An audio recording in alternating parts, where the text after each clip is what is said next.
पाकिस्तान तहरीक इंसाफ के नामजद आज़ाद उम्मीदवार ताहिर इकबाल चौधरी ने अपनी इंतखाबी मुहिम का बाकायदा आगाज़ कर दिया। जोया न्यूज़ प्लस रजिस्टर्ड के विहाड़ी से ब्यूरो चीफ मुअज़्ज़म जोया की रिपोर्ट के मुताबिक पाकिस्तान तहरीक इंसाफ की रिपोर्ट के मुताबिक पाकिस्तान तहरीक इंसाफ के नामजद आज़ाद उम्मीदवार ताहिर इकबाल चौधरी ने अपने वालिद, वालिदा और बड़े भाई की कब्र पर हाज़िरी और फातिहा ख्वानी के बाद अपनी बाकायदा इंतखाबी मुहिम का आगाज़ करके इस मौके पर साबिक नाज़मीन सज्जाद खान खींची, आरिफ वड़ाइच, आफ्ताब गुज्जर, जाहिद करीम गुज्जर और दीगर मौजूद थे। उन्होंने सहाफ़ियों से गुफ्तगू करते हुए मज़ीद कहा कि बहुत जल्द जुल्म और जबर के हथकंडे ख़त्म होने वाले हैं।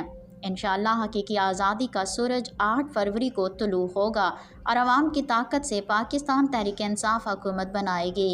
उन्होंने कहा कि वो तकरीबन 8.5 माह अपने हलके और आवाम से दूर रहे, लेकिन उनके दिल हमेशा अपनी आवाम के साथ धड़कता रहा है।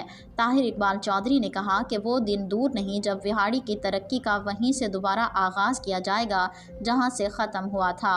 उन्होंने कहा कि हमारे ख़ानदान ने हमेशा शराफत, दियानत, ईमानदारी और खिदमत खल्क़ की सियासत की और इंशाअल्लाह विहाड़ी को खूबसूरत से खूबसूरत बना कर दम लेंगे।